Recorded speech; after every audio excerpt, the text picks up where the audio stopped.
Well, my friends knew it was coming. You guys knew it was coming. And it's finally happened. I have finally reached a Halloween movie that I was not too overly fond of. So today we're going to talk about Halloween 5, The Revenge of Michael Myers. Now, I don't really know where to start, so we'll just start with the opening.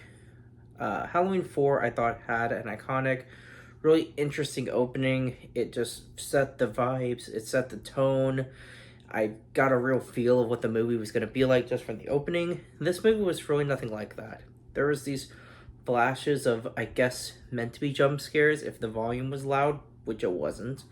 So it just felt just kind of cheap, some generic opening credits, which there's nothing wrong with that. It just wasn't anything memorable, which is not the same thing as the previous movies where they've had some memorable openings, like the first one and the fourth one.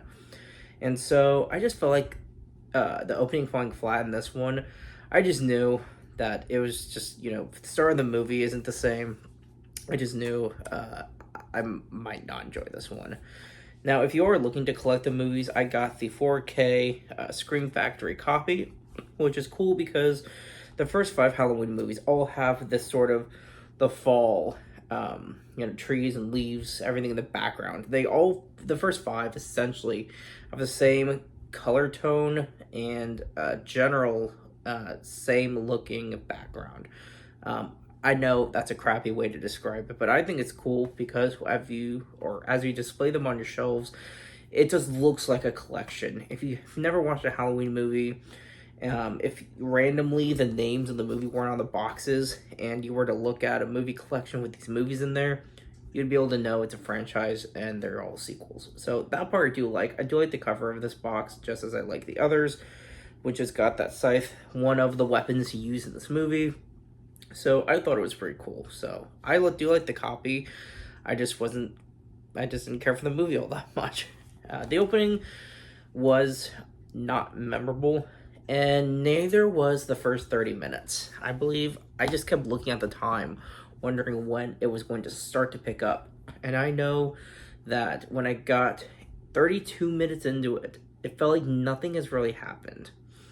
And I feel like what the story they went with Michael Myers surviving, I think him surviving the fall in Halloween 4 was sort of expected, given that there is a Halloween 5. And given the title says The Revenge of Michael Myers, as fans you assume Michael Myers does return. So I think the whole showing him survive wasn't exactly necessary, because I think it sort of just kind of absorbed what a minimal runtime the movie had in the first place, with an unmemorable opening, recapping the obvious, taking about 5 minutes to really start the film. And when the first scenes happened, one of the first characters we remember from before, the little girl, she, at the end of the last movie, she kills her stepmother. And it's an interesting ending. It's a plot twist. It's something I didn't see coming. I thought it was really interesting. It was a neat writer's choice for the direction of the character. And I didn't know what to expect with Halloween 5, but I thought if she either continued to kill or continued to struggle with this now sudden darkness in her, I thought that could have been a really neat story. That's just not the story they went with in this movie. In this movie, she just doesn't speak anymore. This movie takes place a year after the last one. And there's really just, she doesn't want to open up to the cops or to, the medical staff, just anyone really, not even her friends. And you can't really put a pin on how childhood trauma would really happen when you have dramatic movie scenarios. I just felt like the more people started dying in this movie with her friends, with innocent people, you would think that she would at least want to help, but she took way too long to decide to do that. And because she could have said exactly where Michael Myers was but didn't, the movie then just becomes annoying as far as that story is concerned because of the way the plot was. So her character just became annoying, unfortunately. And her acting was fine. She's a child actress, so the acting was fine. It's just the writing with the character, I just really couldn't get past, and it felt like it dragged. And because there wasn't anything important about the story for at least the first 2/3 of this movie, it just fell flat and became mostly just boring, which is the generic way I can describe this movie. It was just boring. I didn't have this burning rage inside of me watching this movie. It was just so bland and flat and boring that it just makes the movie as a whole unmemorable. And that's the way I would sum up my experience with this movie. So, when you get about the last third of the movie, the story finally does begin to pick up. There's finally the classic horror, where, it's just the stalking, knowing he's going to kill. There's, the police, the SWAT, the FBI, just all these people coming together to hunt down Michael Myers, and they're being redirected because of his crimes when he has a getaway car driving around. So the last third did pick up. It just felt like, given so much boring middle, it almost felt too late. A lot of the side characters were either teenagers or college age, whether or not the actresses really were. Their dialogue just felt, it was just almost cringy to the point where it just, there wasn't anything entertaining about it. There wasn't anything exciting. There wasn't really a chance to connect with these characters at all. So then if you can't connect with the characters, you're just watching flat scenes. And that, I think, contributes toward watching the runtime, waiting for it to pick up, waiting to see how much longer the movie has. And so the first 30 minutes and then ultimately the first hour just really didn't do the movie any favors as far as the anticipation and the build-up.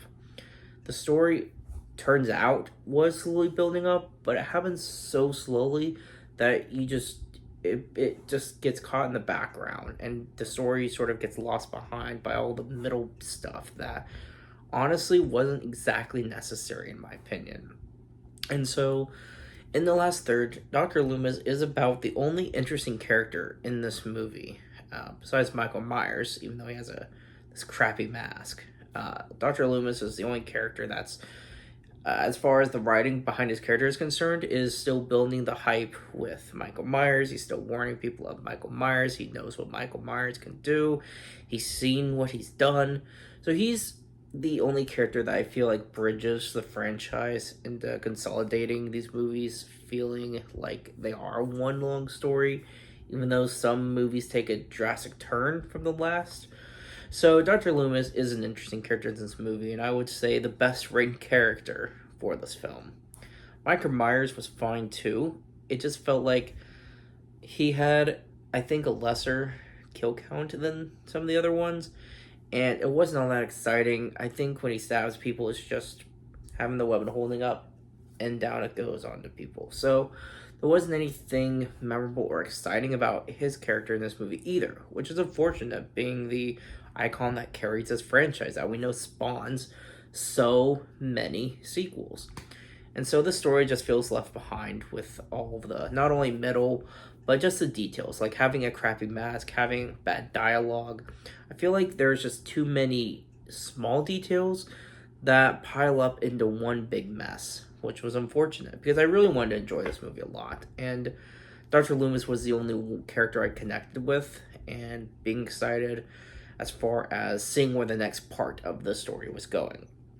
So when we have the ending in this movie, we do get a showdown between Dr. Loomis and Michael Myers. And ultimately, there's the classic scenes where you think maybe he's defeated, maybe he's dead, but he's not. And then there's, he's chasing people and you think they're going to die, but then they get away. So there's just a lot of those classic tropes, which I think was fine. It just didn't feel original, which it probably should have been. If there was original content in this movie, I think it would have helped it stand out in amongst the others in the franchise, but it just did not.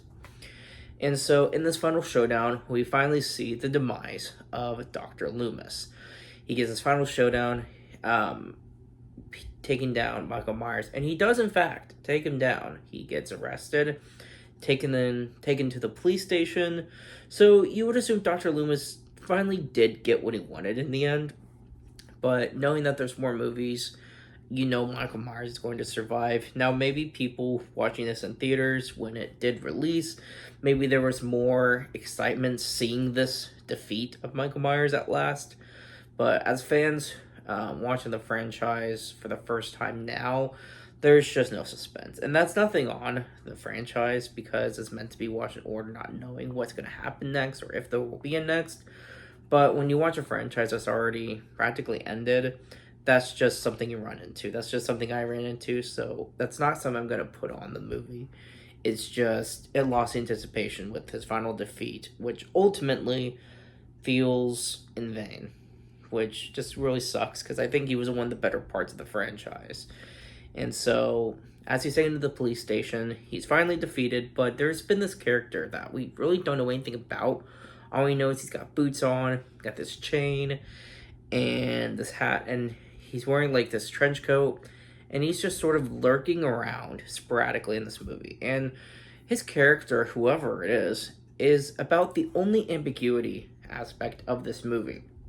So ultimately, in our final shots of Halloween 5, The Revenge of Michael Myers, he does in fact, this figure, whoever he may be, does break out Michael Myers, which is assumed. It doesn't actually show up, but you assume. There's a lot of off-screen assumptions here. He's not in his cell when characters go back in looking for him when they hear shots in the police station. Michael Myers is gone, his cell has been opened, so it's presumed that he, whoever he is, broke him out. And so I'm going to assume that's what's going to lead into the sixth one. I don't know what's going to happen. I don't know how much I may or may not like it. I've had high hopes for this franchise throughout the first four. Now my hype has gone down a little bit. So who knows what happens with the sixth one. I'll find out soon enough. Ultimately, this one was just boring. But like I said, I don't have some hate for it. It was just boring and unmemorable. So if you're watching the Halloween movies and you're determined, as I am, to watch the franchise in its entirety, ultimately, check it out. It's not the greatest movie, but if what I'm thinking is true, if there are certain story elements in this that carry on to others, then ultimately this one is worth watching in the long run, especially if you're a completionist and want to see franchises in their entirety. So that's why I checked this one out. That's why I wanted to see it. That's why I purchased this copy. And I'll be getting my hands on the rest of the movies pretty soon. And I'll check them out. And I'll review it on this channel when I do. So thank you guys for sticking with me for my review of Halloween 5, The Revenge of Michael Myers. Until next time.